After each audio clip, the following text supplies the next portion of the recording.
in the cells and 3 when I was in hospital. So there's been a lot of pressure that at least I should come and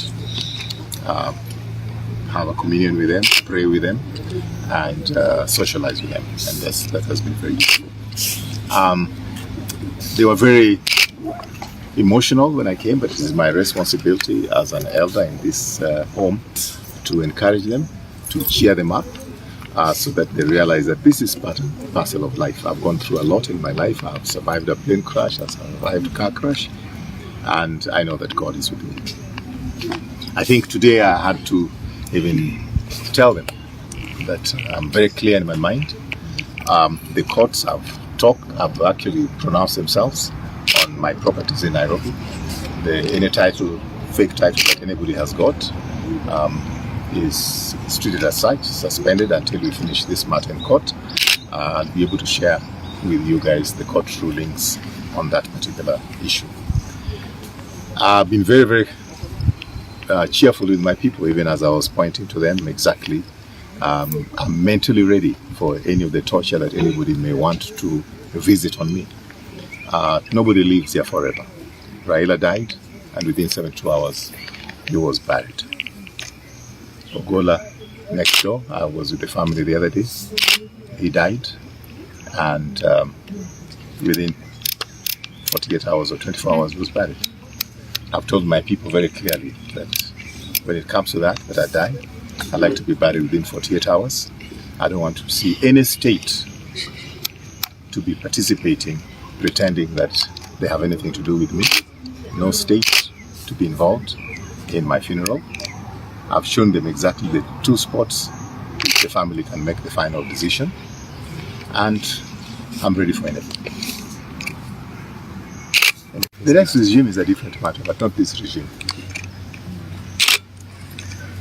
Are there threats to your life as well? Well, they say I went and hid under my bed. That's why I'm alive today. Yes. When people trail you, those who are trailing you, in a normal country, you would rush to the nearest police station. But in this case, I even availed myself at the current police station, and they assaulted me and put me in the cells. And then I've been released, bond free. Well, I'm just worried you're too calm for what you're going through. My son, I've survived a plane crash. And when I had the accident in Nyamira,